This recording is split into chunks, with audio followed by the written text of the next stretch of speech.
Union européenne, le nouvel ambassadeur dévoile ses priorités.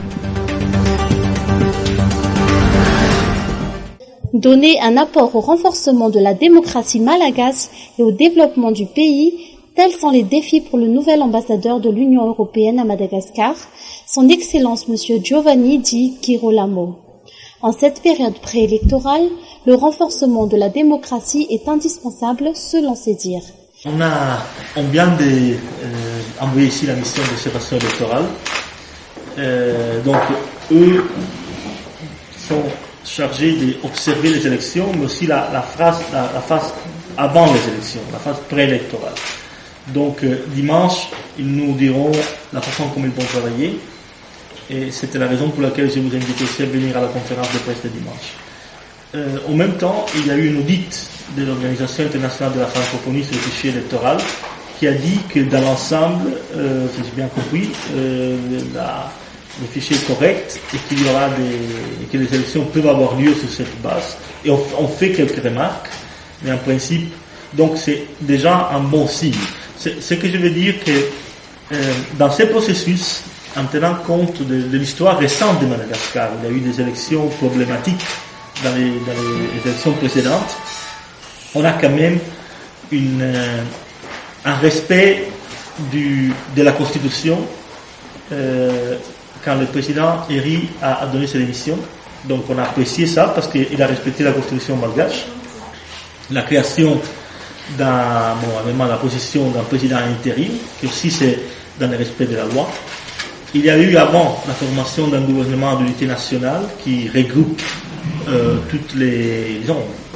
la variété des forces politiques de Madagascar et qui est présidé par un fonctionnaire international, un technicien, quelqu'un qui a une position neutre. Donc, le fait que Madagascar soit dirigé par un président intérimaire n'impacte en rien la relation avec l'Union européenne. La coopération se fait avec une nation et les projets se poursuivent ainsi, tout comme l'aide budgétaire. Pourvu que dans les pays, il y a des conditions politiques, la démocratie, respect des droits de l'homme, etc., qui n'empêchent la coopération avec les gouvernements, dans une situation normale, comme c'est celle de Madagascar, on a une continuité dans l'exécution de nos projets. Ça ne change pas selon les gouvernements. Ce sont des accords qui sont pris, il y a des plans indicatifs nationaux, il y a des priorités, il y a des programmes avec des conventions de financement, et donc à l'intérieur de ces programmes, il y a des appels d'offres, avec des entreprises qui font des travaux, dans des services, et donc tous ces processus un processus essentiellement de type institutionnel.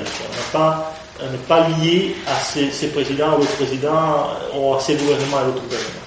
Madagascar a un président intérim, et ceci est le résultat de la constitution malgache qui demande à son président de donner des missions pour permettre la tenue des élections. Il y a un gouvernement d'unité nationale, donc qui a des ministres, donc on coopère avec eux. Et bon, si après les élections démocratiques, il y aura un autre gouvernement, on travaillera avec eux. C'est pas un problème. Ça n'affecte pas vraiment la mise en œuvre des programmes.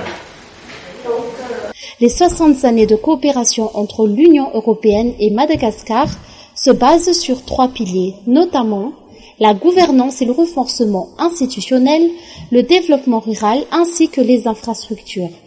Différentes manifestations sont prévues dans le cadre de ce jubilé.